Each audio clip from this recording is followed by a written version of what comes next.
Sanibonani, ninjani niyaphila? Let's hope niyaphila bafethu.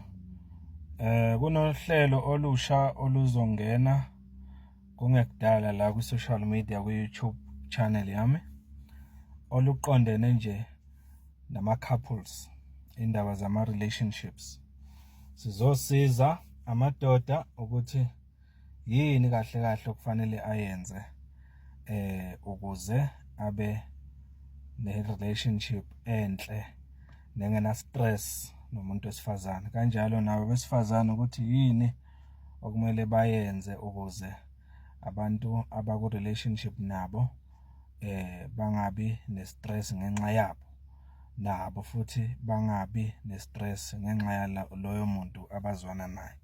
Umsebenzi lona esesiwenze-ke side isikhathi sesithi ake siwufake la ku YouTube channel. Sizonika ama details soon, kodwa nje already sekukhona ama video esiwashuthile okuzothi ngokuhamba kwesikhathi siwa introduce sonazisa i-date. Into nje engenzeka njengamanje ningasebenzisa lama details ala nisichazele kuma voice note na ku email iy'nkinga eninazo kuma relationships wenu ukuze sikhona ukunisiza kumahala. Singakhona ukukusiza khona la over the phone, ungekho ukuthi uvele just over the phone sikhuluma nje khona la, sikweluleka live khona la enkingeni obhekene nayo. Ungaze mfowethu uthathe isinyathelo esingekho right uma khona ingcindezi onayo ngomuntu othandana nayo, sithinte.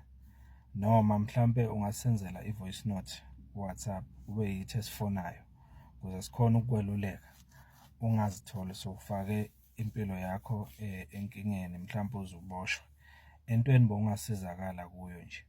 Kanjalo nawe mama umuntu wesifazane ungazitholi usenkingeni wedwa ubone ngathi akekho ozokuzwa nozokulalela, sikhona la.